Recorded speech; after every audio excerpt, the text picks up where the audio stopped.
मुझे जानकारी मिली, रात को मेरे बेटे का फोन आया 12 बजे की, मम्मी मैं 12 बजे 12:30 तक घर आ जाऊंगा। 12:30 फोन आया था उसका।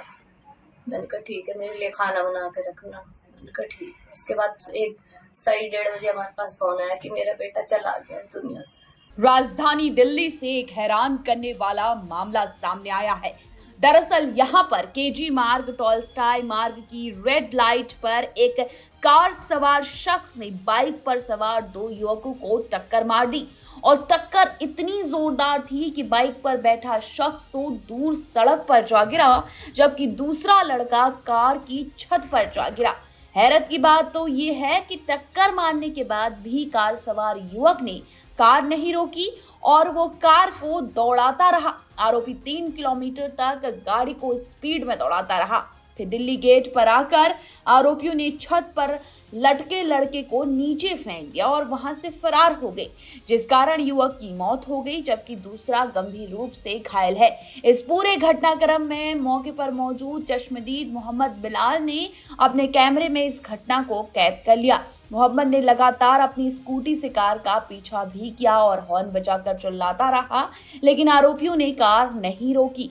बाइक सवार दोनों युवक भाई थे। इसमें से बड़े भाई 30 साल के दीपांशु वर्मा की मौत हो गई, जबकि उसके बुआ का लड़का मुकुल जो कि 20 साल का है, उसकी हालत बेहद गंभीर है। बता दें, दीपांशु ज्वेलरी की शॉप चलाता था और उसके माँ बाप का इकलौता बेटा था और पुलिस ने इस मामले के आरोपी को भी अब गिरफ्तार कर लिया है। हिट एंड रन का ये कोई पहला मामला नहीं है, बल्कि आए दिन दिल्ली में इस तरह के आप मामले बढ़ते जा रहे हैं। इस साल की शुरुआत में कंझवाला इलाके में भी एक कार सवार ने स्कूटी से जा रही एक युवती को टक्कर मार दी थी, जिस कारण वो उसकी कार के पहिए में फंस गई थी और कार सवार कई किलोमीटर तक युवती को घसीटते लेकर गए थे, जिस कारण उसकी मौत हुई थी।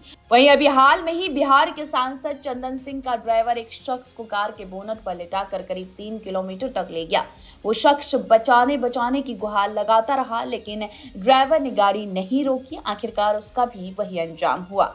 तो आए दिन इस तरह की घटनाएं अब सामने आने लगी हैं। वही घटना के बाद से मृतक दीपांशु के माता पिता का रो रो कर बुरा हाल है।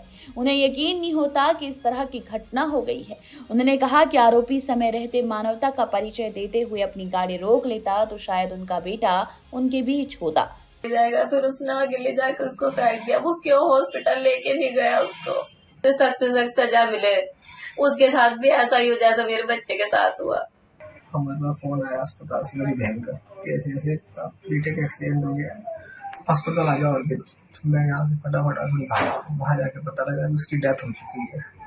तब जिस लड़के ने वीडियो बनाया था, जो लड़का गाड़ी के पीछे भागा था, वो मुझे मिला और मुझे कहने लगा कि इनका 12 खंबा के पास एक्सीडेंट हुआ था और दीपांशु उछलकर गाड़ी की छत पे गिर गया। मैंने उसे रोकने की बहुत कोशिश करी और उसके पीछे भागा, लेकिन वो गाड़ी वाला नहीं रुका। करीब 3 किलोमीटर दूर जाकर दिल्ली गेट के पास उसने गाड़ी को हिट कर बेटे को नीचे गिरा दिया, जिसकी वजह से उसका सर फट गया और डेथ हो गई। और इंसानियत दिखा देता तो आज हमारा बेटा जिंदा होता।